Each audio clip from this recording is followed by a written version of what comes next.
What's good, everybody? It is your boy Tony the Savant back again. Hope everybody's having a good to great day, man. Good morning, good afternoon, good evening, depending on when you pull up to the video.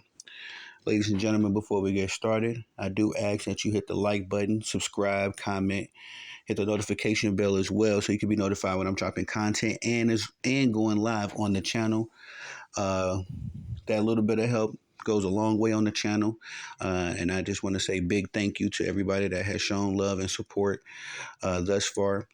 But if you don't mind, yes, hit the like button, all that good stuff, as it does help the channel grow. All right, let's get to the work, because today we have to talk about the Boston Celtics, man. And if you've been rocking with me for any amount of time, I say the last two NBA seasons at least, I have been very bought in on the Boston Celtics championship hopes. Um, I've been trying to get excited about them being in the Eastern Conference Finals, about them going up against the Indiana Pacers. My thing with the Boston Celtics, ladies and gentlemen, and I don't think I voiced this, uh, but I'm just nervous. I'm very nervous.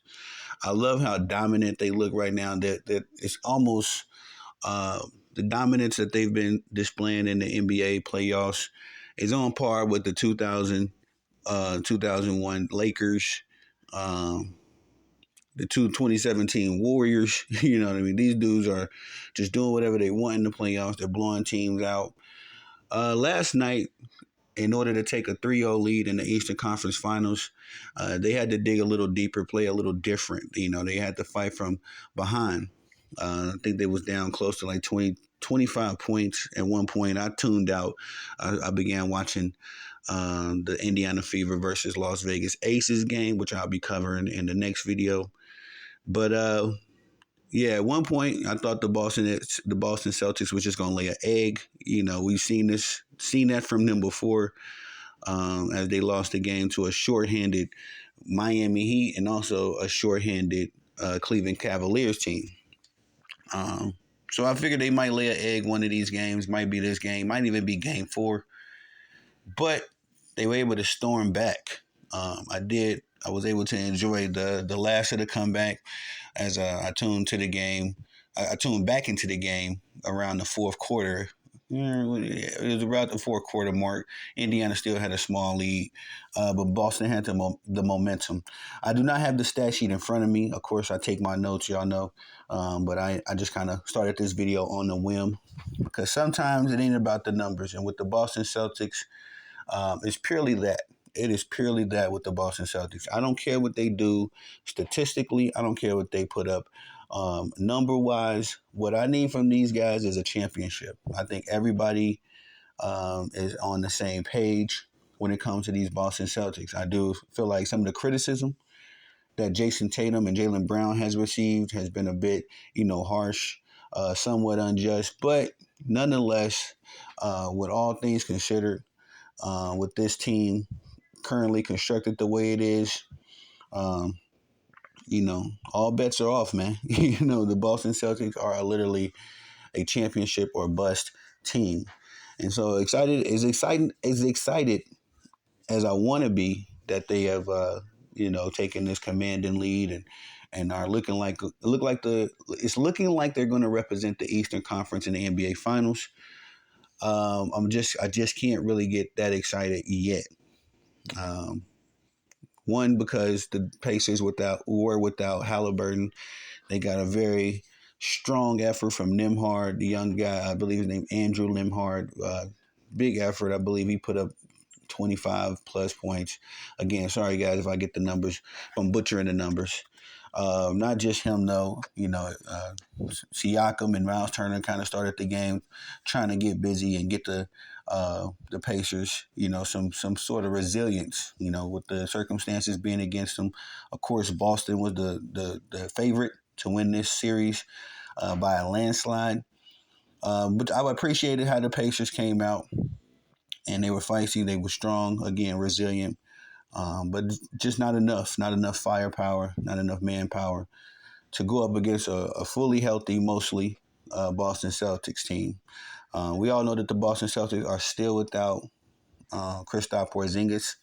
And it's fortunate that the Boston Celtics have this lead because as it shows that they really don't need Porzingis until the NBA Finals. Um, yeah, man, it's just I'm ready for these guys to win a championship, man. That's it. That's all. I really respect Jaylen Brown. I really respect Jason Tatum. I've grown, a respect for Joe Mazzulla. I love Derek White. Love Al Horford. So, love Drew Holiday. You know what I mean? That's one of my favorite guys coming over from the Milwaukee Bucks. Been one of my favorite players for a mighty long time. My thing with the Boston Celtics is that I put all my money on them last month. Let me see, last year, and they came up short against the Miami Heat, a nave seeded Miami Heat, y'all. A team that they should have beat the brakes off of. But we got a super Jimmy Butler, of course, last year that led that Miami Heat team to the NBA Finals. But this Boston Celtics team, again, there's no more excuses. They got everything you need. Kudos to Jason Tatum and Jaylen Brown as well, man, because I feel like the media has been a little bit tilted as far as how they've been covering these NBA playoffs. Just really falling in love with the Luka and Kyrie combination. And shout out to them. But Luka and Kyrie have only been together 2 years, one. And they've had the same struggles that Jason Tatum and Jaylen Brown have had in their tenure together. They've had ups and downs. It was times where we were unsure that this duo would even work. But it just seems like when the media talks about Luka and Kyrie, it's kind of like, oh, this world class team, and Jason Tatum and Jaylen Brown, all things considered, have been going through the same ups and downs, but actually getting their team consistently to this point. This is the first time we've seen Luka and Kyrie lead a team this far in the playoffs, at all. But at the same time, we've seen this from Jaylen Brown and Jason Tatum. And I just feel like people criticize them for the wrong reasons. If you're going to be critical of Jason Tatum and Jaylen Brown, I do understand that it's more so a personal development with their games, their maturity. But you can't take away what these two have been able to accomplish in the NBA, especially when you got guys like James Harden, Paul George, I ain't gonna say Kawhi Leonard, but even Russell Westbrook. These guys have not been able to attain the same amount of success. And we're talking about NBA vets, NBA quote unquote legends, guys that's been around the block, more than once. So that's why I say, in comparison to some of these guys that we prop up, we claim that are NBA legends, all this kind of stuff. Jason Tatum and Jaylen Brown should get a little bit more credit and a little bit more respect from the media, of all people, because these two have they've never given out. I've never really seen them. I've never seen them quit. I've seen them outclassed, but I've never seen them quit. These two dudes are still young, still. I wouldn't say, and Jason Tatum more so they're still in the young class, the new generation of NBA players. But they got resumes, of some some battle tested NBA vets. Still young, but they got their resumes. As long as they've been in the NBA, they have been in the mix. I made a blog about this as far as all of the chaos that the Jays have experienced, coming into the league, both of them coming onto a Boston Celtics team that was led by Isaiah Thomas 1.5, I always call him. And then transitioning over to the Kyrie era, the Kemba Walker era.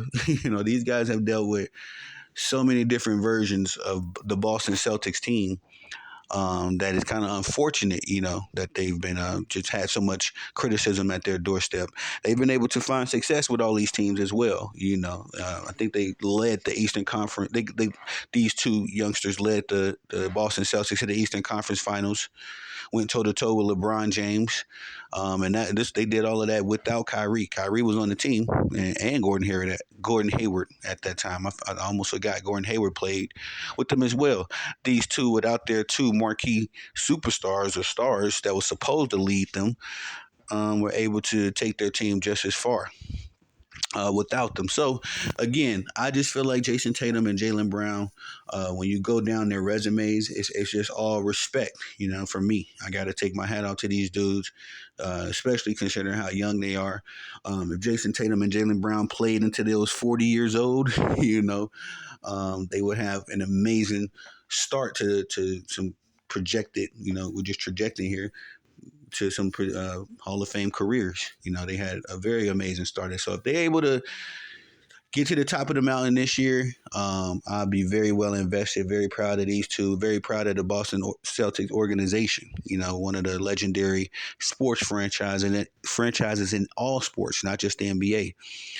It's good to see the Boston Celtics relevant. It's good to see them at the top of the hill every so often. You know, so all of that being said.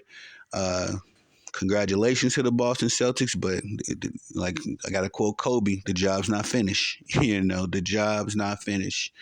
I think Jason Tatum tried to say that. I don't know if that was some kind of AI video I seen the other day when Jason Tatum was quoting Kobe, but yeah, we can use Kobe's quote. You know, it fits perfectly to where the Boston Celtics are at this current time. But I want to, you know, just take a moment. Congratulations on that comeback in Game Three. Fully expecting a sweep at this point.